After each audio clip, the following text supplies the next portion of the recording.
ကျွန်တော်တို့ခွေးတွေမွေးတဲ့ကမှာတချို့ခွေးတွေပေါ့နော်တချို့အုံနာတွေမှာဗာပြဿနာရှိလာလဲဆိုတော့ကျွန်တော်တို့ခွေးတွေကလွှမ်းမိုးမှုများပြီးတော့ဟိုပြန်ပြီးရန်လိုတိုက်ခိုက်တဲ့အခါမှာကျွန်တော်တို့တွေဟိုမတော်ဆလက်တွေထိခိုက်တယ်ပေါ့နော်လက်တွေထိခိုက်တာမျိုးတွေရှိတယ်နောက်တစ်ခါဟိုခွေးအုပ်စုမွေးထားတယ်များများမွေးထားတယ်အချင်းချင်းကြိုက်တဲ့အခါမှာဝင်ဆွဲတဲ့အခါမှာကျွန်တော်တို့ထိခိုက်မှုတွေရှိတယ်ပေါ့နော်အဲ့တော့ဟို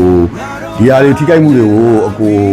တက်နိုင်ဆုံးကာကွယ်ပြီးတဲ့ကျွန်တော်ပစ္စည်းလေးမျိုးနဲ့မိတ်ဆက်ပေးပါမယ်ဗျဒါလေးကတော့ကျွန်တော်ဒီကာကွယ်ရေးလက်အိတ်ပေါ့နော်ဒါဥမာရန်လိုတိုက်ခိုက်တဲ့ခွေးမျိုးတွေမှာသုံးလို့ရတယ်เนาะဒါတွေကိုဟိုလေ့ကျင့်ပြီးတဲ့အခြေအခါမျိုးမှာသုံးလို့ရတယ်ပေါ့နော်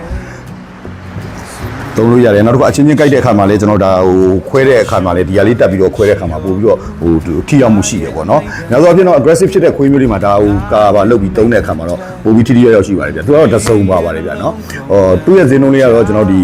ဟို၄သိန်းပါနော်နောက်တစ်ခါတော့လေယာဒီအပေါ်မှာတစ်ထက်လဲပါထားသေးတယ်ပေါ့နော်ဒီကခွေးဟိုဟာတွေမဟုတ်ဘူးဗျအခြားဟိုမှာစူးတွေပေါ့နော်စူးတို့အခြားဒီအစိတ်ရှိတဲ့တော်တွေမျိုးတွေမှာကြိုင်တဲ့ခါမှာလေဒီဟာထိထိရောက်အသုံးဝင်ပါတယ်ဗျနော်ဒါကနောက်ကကာဘာဒီဘဲထိပေးထားဆိုတော့ဒေါင်းကြော်ပေါ့ဒီလက်မောင်းအရင်ထိရောက်တယ်နော်လက်မောင်းကြီးထိရောက်တယ်ဒီလက်အိတ်လေးကအခုကကျွန်တော်မှာ stock ကတစ်စုံပဲရှိပါတယ်ဗျနော်ရောင်းမဲ့ဈေးနှုန်းကတော့ကျွန်တော်၄သိန်းပါဗျဟုတ်ကဲ့ကျွန်တော်စီကမှားယူနေဆိုတော့ကျွန်တော်ဖုန်းနံပါတ်ဖြစ်တဲ့0950870002ကိုဆက်သွယ်ပြီးမှားနေပါဗျဟုတ်ကဲ့ကျေးဇူးအများကြီးတင်ပါတယ်ကျွန်တော် hi-fi.training school founder မျိုးမင်းပါ